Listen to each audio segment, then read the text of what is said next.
Discussão sobre redução da maioridade penal continua. A brutalidade com que os jovens cometem crimes retoma a discussão das penas reguladas pelo ECA, o Estatuto da Criança e do Adolescente. Pela lei, a pena máxima a ser cumprida por jovens com até 18 anos incompletos é de até 3 anos de internação em instituição especializada. Muitos afirmam que o menor tem que ser responsabilizado, sim, pelos crimes que cometer. Outros dizem que o sistema é falido e não recupera, que o melhor é investir na prevenção. Redução da maioridade penal. Este é o tema do AL Debate de hoje. Para vocês terem ideia, ao menos 4 entre 5 brasileiros concordam com a redução para 16 anos de idade. Para falar sobre o assunto, estamos recebendo deputado Adriano Diogo, do PT, presidente da Comissão de Defesa dos Direitos da Pessoa Humana, da Cidadania, da Participação e das Questões Sociais, Dr. Ariel de Castro Alves, presidente da Fundação Criança e vice-presidente da Comissão Nacional da Criança e do Adolescente da OAB, e sargento Elcio Inocente, presidente da Associação dos Policiais Militares Deficientes do Estado de São Paulo. Mas antes de começar o nosso debate, vamos ouvir um pouquinho a opinião das pessoas nas ruas de São Paulo. Você é a favor da redução da maioridade penal para 16 anos? Sou sim, sou a favor. Por quê? Porque a criminalidade continua aumentando, a impunidade no Brasil é grande, as nossas leis são brandas e o menor hoje, infrator de 16 anos, ele é um criminoso, é por causa disso. Bom, porque o crime organizado, eles pegam os menores, põem para fazer o assalto deles, o que for, o roubo, alguma coisa, o crime, né? Daí cai na mão dos menores. Sempre vão os menores, daí eles não tem como sair da cadeia mesmo. Daí eles põem na mão do menor. O menor faz o crime e eles saem tranquilo, né? Sou a favor, acho que alguns crimes, eles demonstram que a pessoa tem consciência do que está fazendo, sabe que está fazendo errado.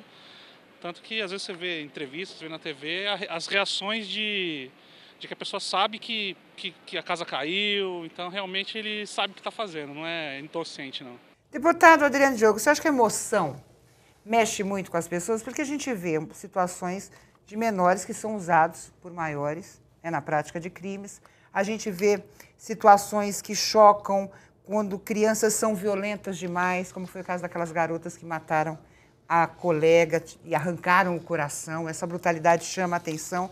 O senhor acha que a população responde mais pelo emocional ou realmente pela necessidade de mudança no nosso Código Penal com relação a isso? Eu acho que bate tanto nessa tecla que as pessoas acabam repetindo o argumento, achando que essa é a solução. Eu acho que você pega uma questão, mesmo que ela seja mais mentirosa, e diz todo dia que o único jeito de resolver o problema do crime organizado, da marginalidade, é rebaixando a maioridade penal de 18 para 16 anos, e que isso vai resolver todos os problemas da violência, que acaba virando um mantra, todo mundo fica repetindo. Você acha que não reduz o número de menores cometendo aí infrações? Então, vai reduzir para 16, depois vai reduzir para 14, depois vai reduzir para 12, então o cara já nascer condenado. Nasceu pobre, já põe no coiso, sujeito à prisão. O cara já vai para a FEBEM, em vez de ir para a escola, vai para a FEBEM. Né? Esse debate ganhou mais destaque porque o atual comandante da Polícia Militar do Estado de São Paulo, o coronel Roberval França, também falou sobre essa questão e principalmente porque está acontecendo um número alto de mortes de policiais. Não sei se o Elcio pode falar sobre isso. Mas o senhor acha que misturar essa situação, né, da morte de policiais com a questão da redução da maioridade penal pode ser o ponto alto dessa discussão? Olha, na verdade, eu não sei se seria o ponto alto, mas é só acompanharmos os noticiários, os fatos que vêm ocorrendo ultimamente. O crime vem avançando de uma maneira assustadora. De 2010 para 2012, houve um crescimento de 48,5% no aumento da criminalidade que envolve menores. Então, é uma coisa que há de se pensar com muita responsabilidade, né, com muito critério. E se formos analisar mais profundamente, nós vamos perceber que essas medidas socioeducativas que têm sido aplicadas, elas não têm eficácia nenhuma. Porque o menor, ele sai, depois de cumprir os 3 anos que estão previstos, ele sai mais violento. E tem outra situação, doutor Ariel, eu até falei uma frase sua, que eu li no jornal, quando o senhor fala que o sistema é falido e que realmente não tem condições de recuperar, como disse o Elcio. Qual seria a solução, então, para a gente ter uma menor participação de menores em crimes? Porque a gente está falando de menores que estão cometendo crimes bárbaros atualmente no país. Cumprimentando aqui você, cumprimentando também o sargento Elcio e o nosso deputado Adriano Diogo, eu entendo que, primeiro, nós temos que esclarecer à sociedade que o adolescente ele é responsabilizado, mas não com base no Código Penal, e sim com base numa legislação especial, que é o Estatuto da Criança e do Adolescente. E nós estamos tratando também de uma questão constitucional, e por isso que até hoje essas ideias não foram para frente. As várias propostas no Congresso Nacional não tiveram desfecho exatamente pela questão constitucional. A própria Ordem dos Advogados do Brasil entende que essa questão se trata de cláusula pétrea. Então, é um direito e garantia fundamental do adolescente não responder com base no Código Penal e sim responder com base na legislação especial, que é o Estatuto da Criança e do Adolescente. Isso vem desde 40, quando nós temos o Código Penal de 40, que agora passa por um processo de revisão, e também nas constituições federais, tanto a anterior, a 88, e a 88 fortaleceu essa ideia. Então, por isso, teria que ter uma nova Assembleia Nacional Constituinte para ter mudança relacionada a essa questão. E eu concordo com o deputado, o próprio caso que você exemplificou lá das meninas que mataram a outra, elas tinham 12, 13 anos. Então, hoje se propõe redução para 16. Aqueles arrastões aqui na Vila Mariana, em São Paulo, também estavam relacionados a crianças de 10, de 11, de 12 anos. Então, vai se reduzir e vai se criar o quê? Berçários, presídios e colocar o filho do pobre nesses locais? Na verdade, não é isso que nós devemos defender. Existe uma ideia também deturpada de que a maioria dos crimes são cometidos por adolescentes. Eles têm uma grande visibilidade, mas a criminalidade infanto-juvenil, já estudada pelo Núcleo de Estudos da Violência, pelo Instituto Latino-Americano das Nações Unidas, não chega a 10% do total de crimes. Só para ter uma ideia, hoje temos 518 mil pessoas privadas de liberdade, 18 mil são adolescentes. E então são 3,40% do total de pessoas privadas de liberdade. Só nós levarmos em conta que são 60 milhões de crianças e adolescentes no país e 60 mil é que cumprem medidas socioeducativas, isso representa 0,1%. Mas eu acredito então, nós que estamos falando desse percentual. Número, doutor Ariel, a gente sempre pensa o seguinte, eu como mãe penso que criança tem que estar na escola, tem que estar brincando e não tem que estar cometendo crime. E outra coisa, e quem está numa fundação como a Fundação Casa, tem que ter uma nova oportunidade. A gente está falando de jovens, deputado Adriano Diogo. Como criar uma estrutura que realmente garanta que esse jovem que foi apreendido e cometeu determinado tipo de delito volte à sociedade e não cometa novamente? É essa a questão, é o que a sociedade pede, né? Não que acabe, eu mate com o jovem, eu coloque ele no sistema prisional falido que a gente tem, mas que dê condições dele ser jovem. Eu não sou nenhum grande especialista. Eu vou te dizer uma coisa. Tem algum modelo que o senhor conhece que fala assim, não, pode ser um modelo que seja eficiente para um quadro que a gente tem hoje? Bom, o modelo é o seguinte, se você acaba com a miséria, com a pobreza e com aquele ambiente de promiscuidade que vai sendo gerado, essa escola, agora, não tem maior escola do crime que o cárcere. Não tem. Se o sujeito, em que pese todas as mudanças, que agora não chama mais FEBEM, chega à Fundação Casa, lá o cara vira um bicho. Lá ele vira um bicho. Se ele entra um pequeno infrator, lá ele vai aprender tudo de ruim. E se ele vai para um presídio, então lá é a escola do crime.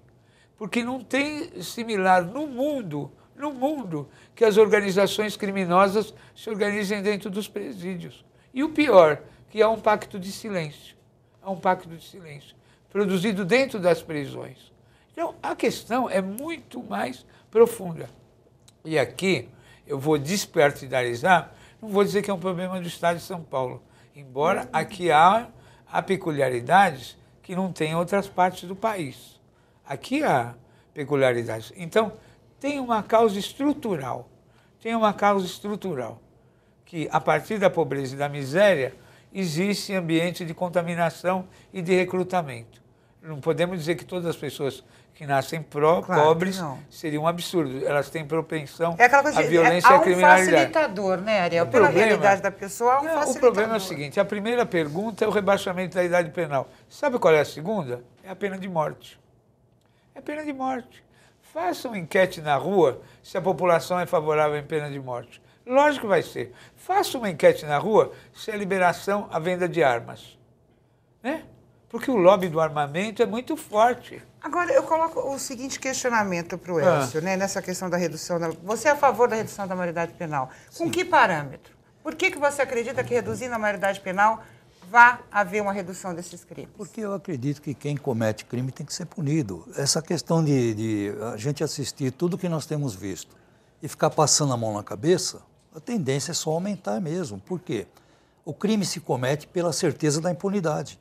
A partir do momento que sabe que vai ser punido, a tendência é isso dar uma regredida. Quem não se lembra daquele crime cometido, né, que ganhou grande repercussão nacional, que foi colocado o pai, o Arif, né, que defende a redução, ele defende a redução, não, acho que qualquer idade tem que ser punido, porque aquilo que eu coloquei da emoção, doutor Ariel, é verdade. Quem enfrenta uma situação como essa, por exemplo, você tem um filho, uma filha que foi morta por um menor.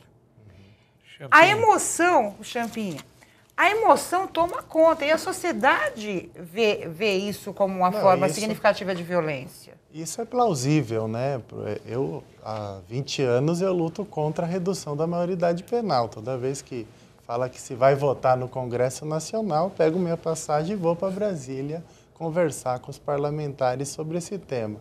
Agora, se eu tivesse na condição de vítima, de familiar de vítima, possivelmente até por questões de emoção, nós estaríamos também, eu também estaria talvez defendendo redução da maioridade, a pena de morte, mas nós, quando representamos instituições públicas e que trabalhamos na causa da criança e do adolescente, nós temos que estar pautados na razão. E eu entendo que colocar adolescentes num sistema prisional completamente falido, com 70% de reincidência, segundo o último censo do Ministério da Justiça, cada 10 pessoas que saem, 7 voltam a cometer crimes, e até um equívoco do próprio comandante-geral da PM, com todo respeito, defender a redução na medida que a ordem dos ataques partiram de dentro dos presídios, não partiram de dentro das unidades da Fundação Casa. Então, colocar esses adolescentes dentro desse sistema prisional, que é dominado pelas facções criminosas, não é a melhor forma. Hoje, o sistema de internação de adolescentes tem uma média de reincidência que eu diria de 30%, muito menor que no sistema penitenciário. Mas muita gente deve estar perguntando em casa, o que é melhor? Ele ficar nesse sistema que não recupera, que é falido, né, como foi descrito pelo senhor num artigo, ou ele ficar na rua cometendo mais e mais crimes? Mas quer dizer, nós não estamos defendendo eu sei, mas a rua. Eu sei, a gente tem essa situação hoje. Ou ele está recluso, está preso, está apreendido, no caso, já que ele não pode ser preso, ou ele está na rua cometendo crime. Mas a questão da impunidade já é outra questão. O que inibe o criminoso não é o tamanho da pena, e sim a certeza de punição. Isso já dizia em séculos anteriores o criminalista Beccaria, que já tinha essa definição. E no Brasil, hoje, 3% dos crimes são esclarecidos. Também é uma pesquisa do Ministério da Justiça do ano passado. E 10% dos homicídios são esclarecidos. Então, a impunidade está aí, a falta de esclarecimento de crimes. Então, seria muito mais plausível nós termos um fortalecimento das polícias, né, uma reformulação das polícias, principalmente a Polícia Civil, que está completamente sucateada. Aqui em São Paulo, em todos os estados do país, vive um sucateamento total. Delegacias da mulher não abrem nem nos finais de semana, nem funcionam 24 Só tem uma 24 horas na Sé, né? Nos finais de semana, boa parte dos distritos policiais estão fechados. Você chega na delegacia, você não consegue ser atendido e falta aparato, o delegado paga as coisas do próprio bolso para poder usar o computador, para imprimir um boletim de ocorrência. Então, tudo isso colabora também para essa impunidade. A gente acaba tendo um quadro mais violento, né, com essa situação que está aí. Eu vou para o intervalo rapidinho, vou deixar uma pergunta do deputado Adriano Diogo, que muita gente deve estar perguntando, que é o seguinte: se um jovem pode votar aos 16 anos, por que ele não pode ser penalizado também por qualquer tipo de crime? A gente volta já já.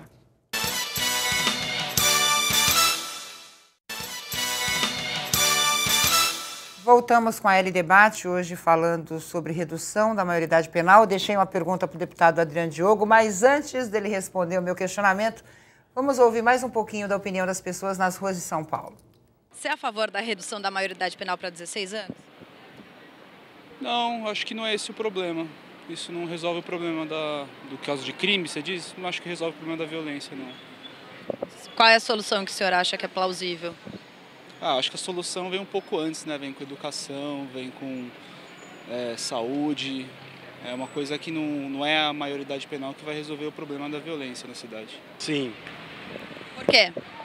Porque com 16 já sabe o que está fazendo, né? Já sabe suas ações, reações. Acho que sim.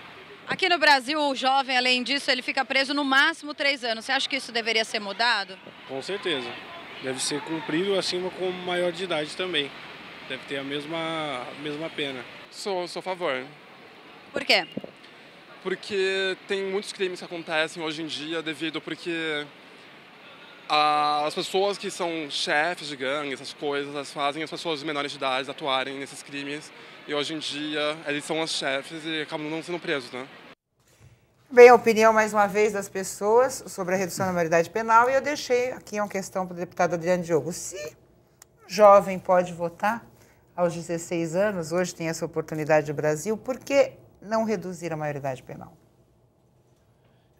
Eu acho que o direito do voto é uma coisa recente no Brasil. Até 1988, os analfabetos não votavam no Brasil. As mulheres votam há muito pouco tempo no Brasil, as chamadas sufragistas. Mas eu acho que o direito de voto para a juventude é uma coisa importante. Porque o direito do voto é o direito à consciência, é o direito à participação política, é o direito ao engajamento na sociedade. Eu acho um avanço importante. É a mesma coisa que os estrangeiros aqui no Brasil, para o cara votar, ele tem que se naturalizar e fazer uma corrida de obstáculos. Eu acho importantíssimo que o jovem possa votar. Mas o fato do jovem votar, não necessariamente ele precisa ser enquadrado como adulto na sua... Porque o sistema, por exemplo, na China, qual é o país que tem a pena de morte em larga escala? É a China. Sim. Os Estados Unidos têm, alguns estados têm pena de morte. Mas onde tem, assim, em larga escala, que se mata gente por dia, às dezenas e às centenas? É na China. Tanto é que o Brasil não tem tratado de reciprocidade com a China. Então, a pergunta é a seguinte: lá tem uma superpopulação, eles não dão conta de empregar todo mundo, de comer todo mundo e tal, então eles eliminam pela pena de morte uma boa quantidade de gente. A pergunta que nós temos que fazer é o seguinte: na medida em que o Brasil não se desenvolveu por muitos anos, gerou os bolsões de pobreza mais absurdos, e isso gerou uma desigualdade social, que virou uma verdadeira guerra civil. Então nós estamos numa guerra civil. A lei da guerra é a lei do inimigo. Inimigo não se conversa, não se discute, nem se prende, se mata. Em alguns casos, quando você tem condições de arrumar prisão para o seu inimigo, você prende. Mas na maioria dos casos você mata. Inimigo, ainda mais inimigos armados. Então, nós vivemos com uma legislação da guerra. Agora, como é que o coronel, que comanda a Polícia Militar do Estado de São Paulo, desafia o seu próprio governador e as leis do país propondo. Ele não está lá por acaso. Ele não está falando como cidadão. Ele está falando com uma das maiores autoridades do Estado de São Paulo. Então, ele tem que vir dizer o seguinte: eu represento a Polícia Militar do Estado de São Paulo e, como tal, eu defendo. Porque uma vez que o coronel, comandante da Polícia Militar, defende o rebaixamento da idade penal, ele, de uma forma não legal, ele está defendendo o quê? Que essa lei é que deve prevalecer. Porque a gente tem os quadros... vamos falar um pouquinho racionalmente, né? A gente tem o seguinte quadro hoje. Eu quero até que o Elcio comente isso, como é que a polícia age de acordo com isso.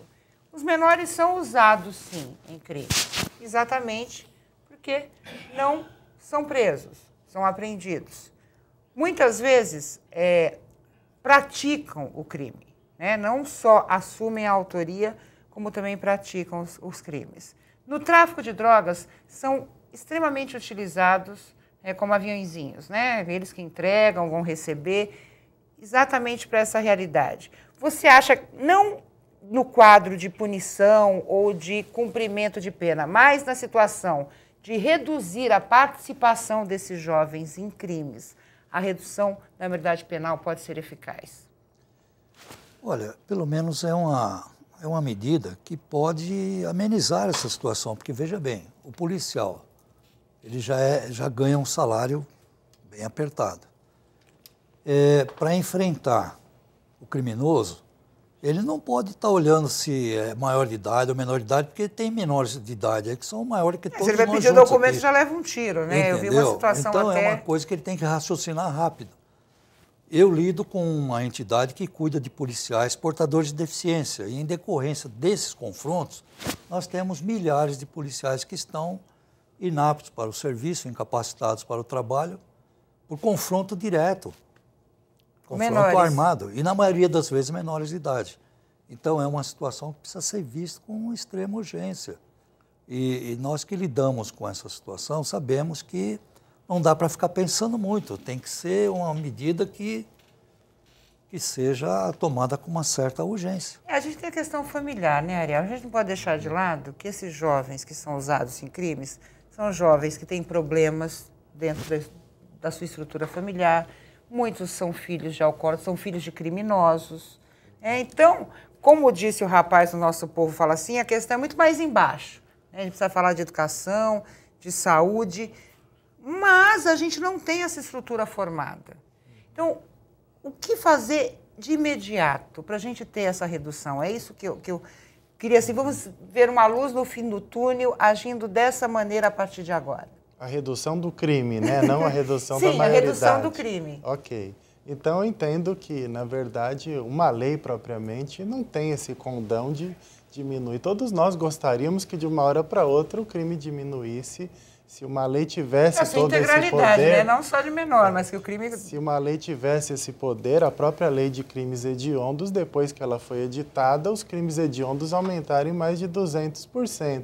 Então, achar que uma lei propriamente consegue, de alguma forma, mudar todas as questões que nós temos envolvidas com relação à criminalidade, não vai acontecer. E nós temos gerações de crianças, adolescentes, que chega com 11, 12 anos, não tem mais nada a perder, porque eles jamais tiveram nada, não tiveram nenhum direito respeitado. Quem nunca teve sua vida valorizada, não vai valorizar também a vida do outro. Quem só conhece a violência, possivelmente, vai também agir com a mesma violência, porque aquele parâmetro que foi colocado para ela, tanto no ambiente familiar quanto no ambiente comunitário que ela está.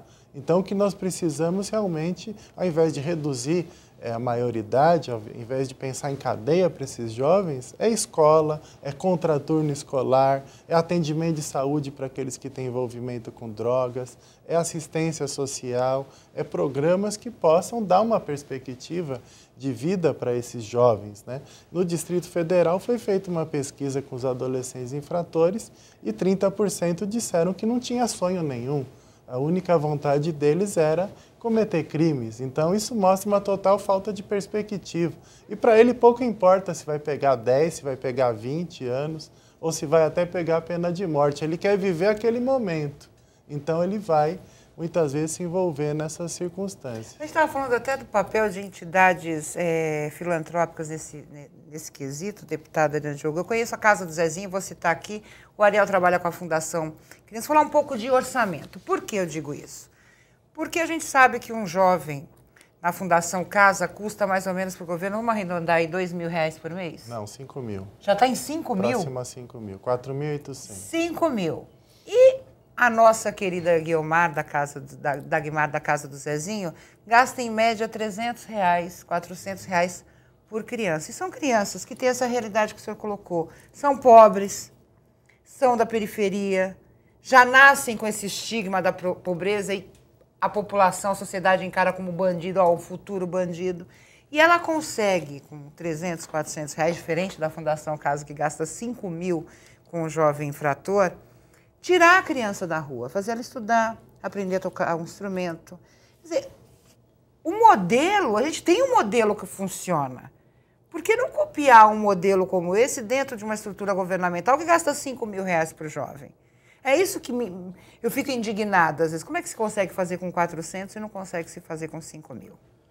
Além desse aspecto orçamentário, é evidente que depois que abriu para as entidades começarem a tratar, a coisa melhorou muito, o tratamento melhorou muito, porque a FEBEM, na antiga estrutura, ela tinha estrutura de cadeia, né? Então, além da Fundação Casa ter dado um outro padrão, o fato de haver convênio com as prefeituras, com as entidades sociais, e essas crianças começam a ser tratadas na própria comunidade, a descentralização, porque antigamente era tudo estadual. Sim. Hoje está descentralizando e tal. E a forma. Agora, qual é o problema? No meu entender, é antes dessa criança virar infratora. O caminho das pedras, o mapa está dado. A criança vai na escola, ela não consegue se adaptar na escola, não tem uniforme, não tem concentração. Não tem alimentação, não tem nada. Ela vai se marginalizando, aí vai para o crime. Depois a gente tem que pegar lá na frente, quando a coisa já aconteceu, e tentar ressocializar. Então, esse caminho é que está errado. Porque essa criança não vai na creche, dificilmente a mãe vai conseguir vaga na escola, se vai embora logo da escola, ela é expulsa pela escola. Então, não tem porta de entrada para essa criança no sistema. Não tem porta. Aí ela vai cheirar cola, vai aderir ao crack. Quer dizer, esse caminho está traçado, todo mundo conhece o caminho. Então, tem que quebrar o ciclo antes de começar. Quer dizer, a prevenção, né? A prevenção é muito mais barata, a gente não tem essa cultura. Barata. E está escrito. Uma família completamente desestruturada, ou essas jovens que engravidam com 13, 14 anos, aquela coisa da desagregação total, nesses bolsões absolutos de pobreza, que você não consegue entrar, não tem ninguém lá. A única coisa do poder público que entra lá é a polícia, né? E isso é quando já a vaca foi para o brejo, entendeu? Então, a coisa está escrita. Então, quando você tem administrações públicas, sejam elas quais forem, que elas percebem isso, e elas se antecipam, e tem programa para isso, e ela puxa a responsabilidade. Ontem de manhã eu fui numa favela lá em São Mateus, lá em São Mateus, onde teve uma missa da Pastoral da Criança. As crianças que são atendidas, porque são pesadas, tal, recebem tal. Eu fui lá, a igrejinha onde foi celebrada a missa, no meio da favela. Algumas mães foram para a missa. Por que fizeram a missa lá? Para ver se cria um ambiente e tal. E tem crianças pequenininhas que nem no programa da Pastoral da Criança entram. Subnutridas e tal. Então, a coisa está escrita. É a coisa da esperança que colocou o Ariel. Porque a sociedade acaba respondendo. Eu vou dar um exemplo. Eu nunca tive medo de criança em farol, doutor Ariel. Hoje em dia, isso a gente até sente o coração apertar. Porque você viu uma criança vindo na sua direção e você está com o vidro aberto, antigamente você conversava com aquela criança. O que você está fazendo aqui? Por que você não está na escola? Hoje não, a sua primeira reação é fechar o vidro. Por quê? Porque as crianças estão cometendo crimes. faróis. Né? Então, o papel da sociedade, isso me revolta porque eu não queria ter esse tipo de sentimento, muito pelo contrário. Mas a gente acaba tendo pela realidade que a gente tem à nossa frente hoje. E o Elcio deve sentir isso também. Com certeza, mesmo porque eu moro no bairro onde o deputado visitou, conheço bem essa realidade. Eu convivo com isso. E a gente sabe da preocupação que existe, porque as nossas famílias estão sendo dizimadas. Essa que é a realidade. E dentro da maior crueldade, de uma brutalidade que realmente assusta e preocupa. Hoje nós temos que viver fechados, trancafiados, por conta dessa situação. Não, e a gente tem outro perfil hoje. Os nossos jovens estão morrendo. O nosso país está envelhecendo. Há um aumento da expectativa de vida e o nosso jovem está morrendo por causa do crime, por causa da droga, por causa de acidente de automóvel.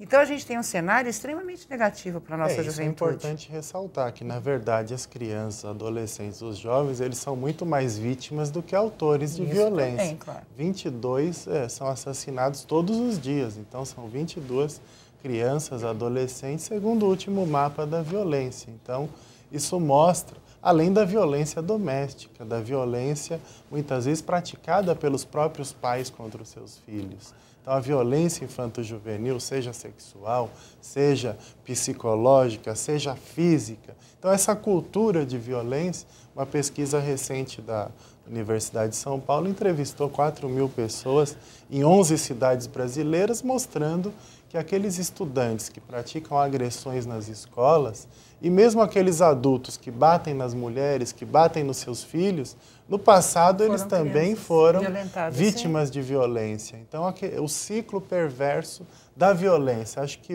a principal saída é investir realmente na prevenção, que tem um custo muito menor e que vai ter muito mais resultados do que nós vemos hoje. Isso em todas as áreas, né? A gente está falando de segurança, né? Nessa questão de criminalidade, mas a gente tem questão da educação, da saúde. Eu vou para o intervalo, rapidinho, e a gente volta já já.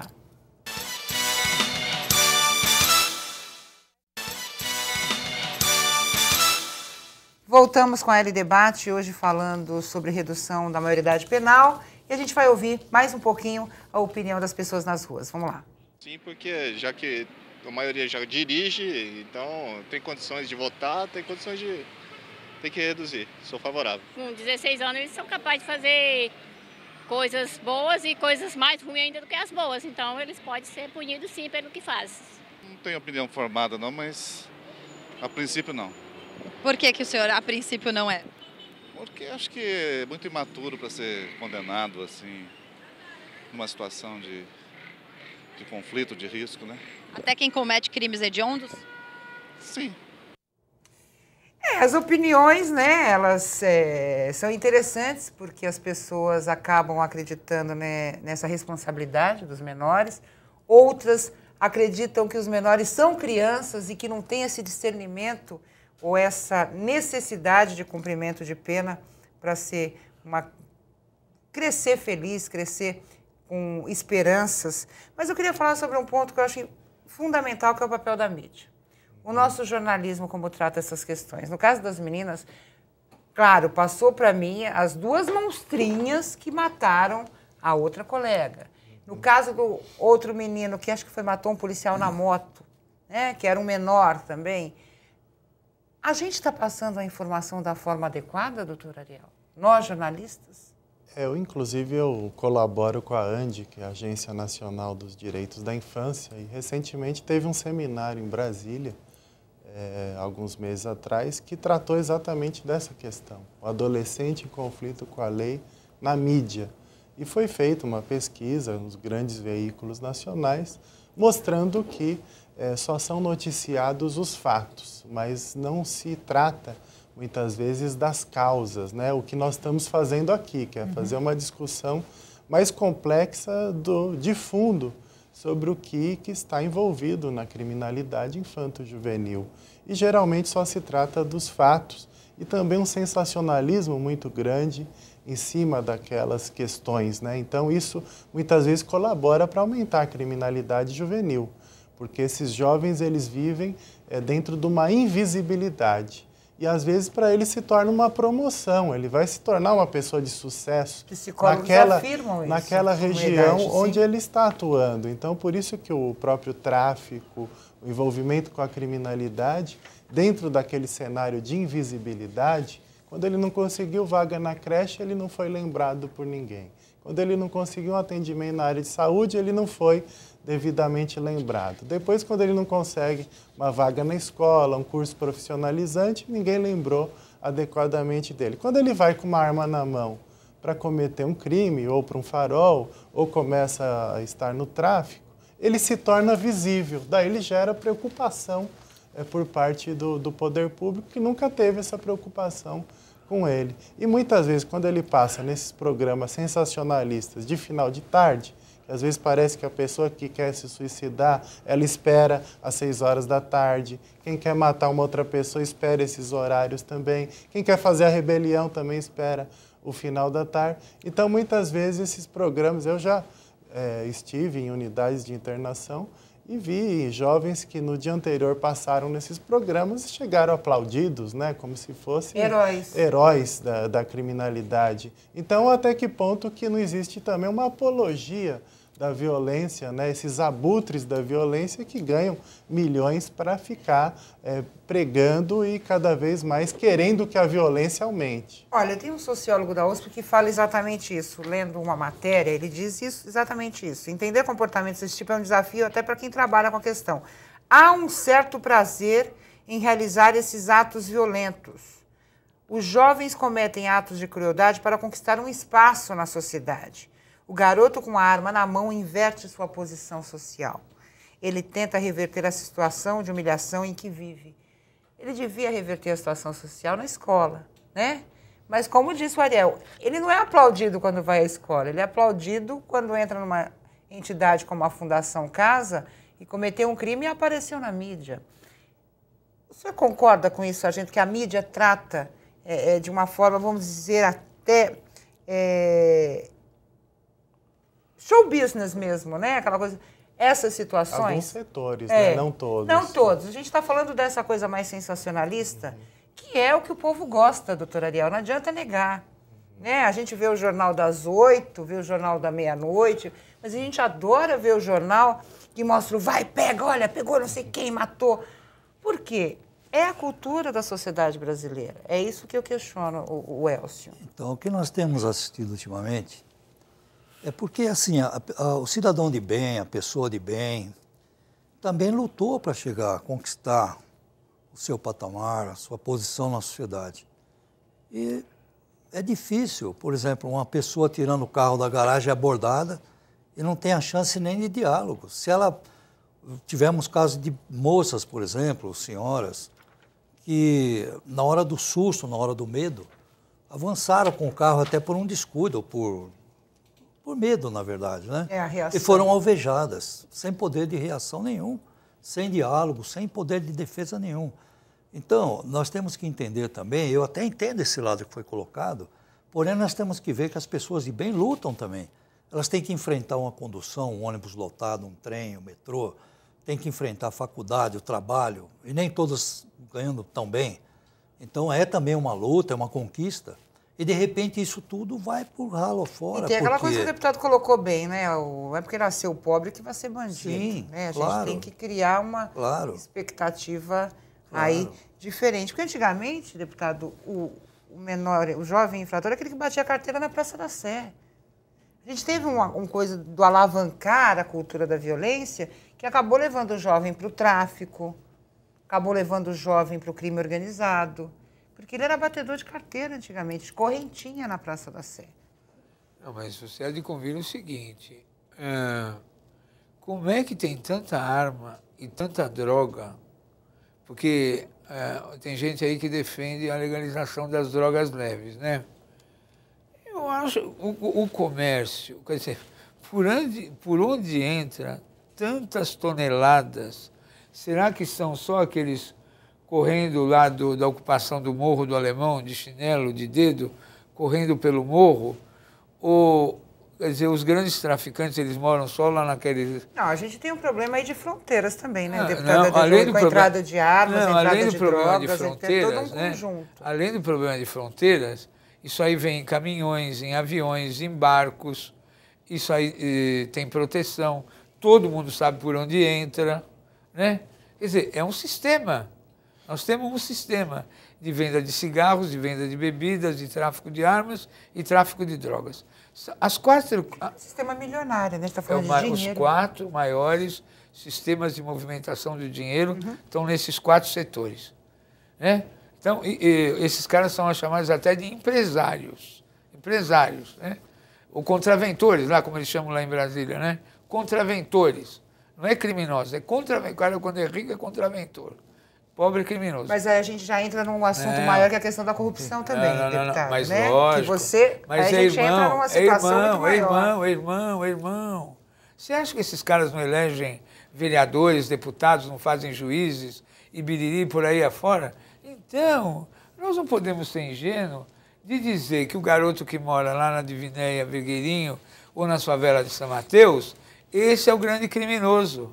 E aqueles caras que andam de iates, tem aviões, tem frota, importadoras, não sei o quê, containers, esse sistema fantástico, lucrativo, por que que passou? Quem que pode usar arma no Brasil? Polícia e Força Armada. Por que que passou no plebiscito, financiado pelas empresas do armamento, que todo brasileiro pode ter uma arma? Por quê? Por quê? Porque quando você pode ter uma arma legalizada, você pode ter uma arma roubada. Como é que vai discriminar? E a gente entra numa discussão muito maior tem uma mesmo, estrutura, né? na sociedade brasileira que o crime compensa. Mas sabe o que me choca mais, deputada Adriana? Você acabou de falar das armas, das drogas, a gente sabe que vem, de onde vem, por onde passa, e elas continuam tomando conta da sociedade. Por que foi dado o golpe no Paraguai? Por que foi dado o golpe no Paraguai? Porque podia atacar os grupos criminosos. Isso não interessa, querida. Então, essa questão é uma questão estrutural do nosso país, com certeza. Onde o crime não basta sempre somente reduzir a maioridade penal. Isso é uma coisa lógica. A gente entra nessa questão, por quê? Porque o jovem cada dia mais está cometendo crime. Mas é a ponta da ponta do iceberg, é isso Onde mesmo. Onde está a cabeça, o comando. E aquela coisa, né? O governo precisa começar a investir em prevenção, como disse o doutor Ariel. A prevenção é muito mais barata e pode, sim, ter, vamos dizer, não acabar com isso, mas ter uma redução significativa desse tipo de ação. Eu vou dar um minutinho para cada um dos convidados para as considerações finais.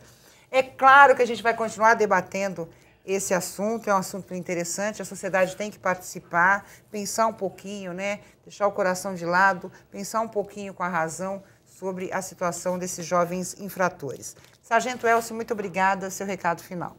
Bem, eu agradeço, espero que esse encontro tenha sido útil, né, para que se resolva esse tipo de problema, pelo menos é uma tentativa, eu acho que é um meio que a gente tem para poder, através de debates e discussões, encontrar um caminho, né, é uma esperança, sei lá.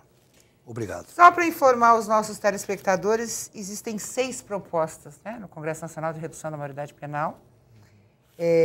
4 reduzem a maioridade de 18 para 16, uma para 13, em caso de crimes hediondos, e também há uma proposta de emenda constitucional que determina a imputabilidade penal quando o menor apresentar idade psicológica igual ou superior a 18 anos. É isso, doutor Ariel?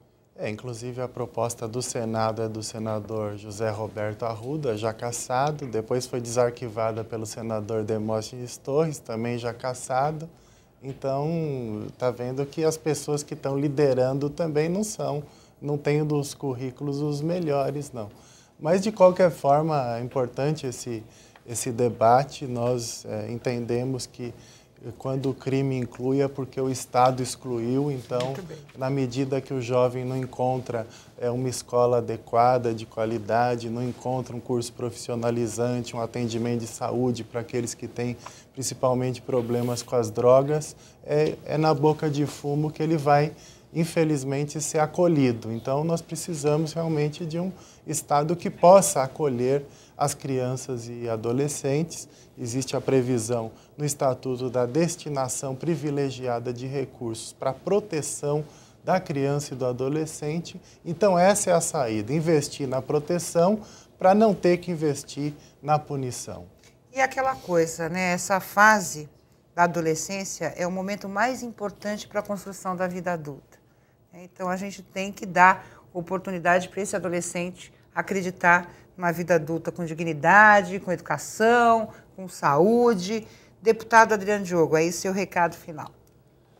Eu agradeço a oportunidade, eu tenho maior consideração pela associação dos policiais portadores de deficiência devido ao exercício da profissão. Eu sinceramente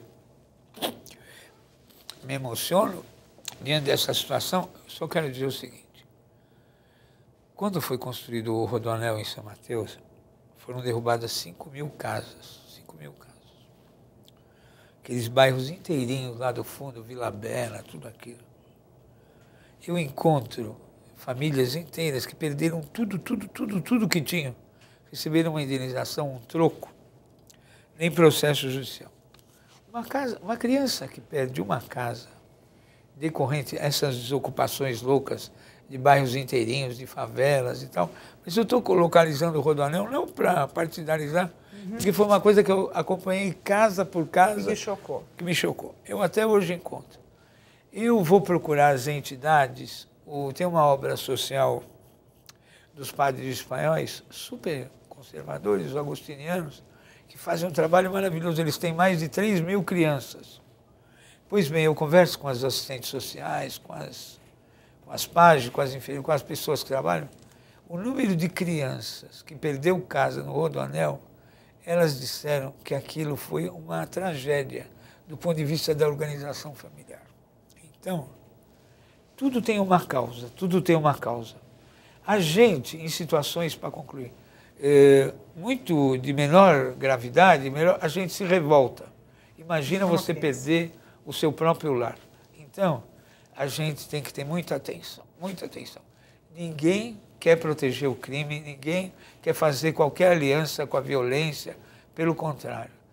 Toda violência tem uma causa e ela que deve ser combatida. E ninguém aqui aceita uma criança cometendo crime, na verdade, né? É bom deixar isso claro. Quando a gente fala de ser a favor ou contra a maioridade penal, ninguém está defendendo a criança que comete qualquer tipo de delito.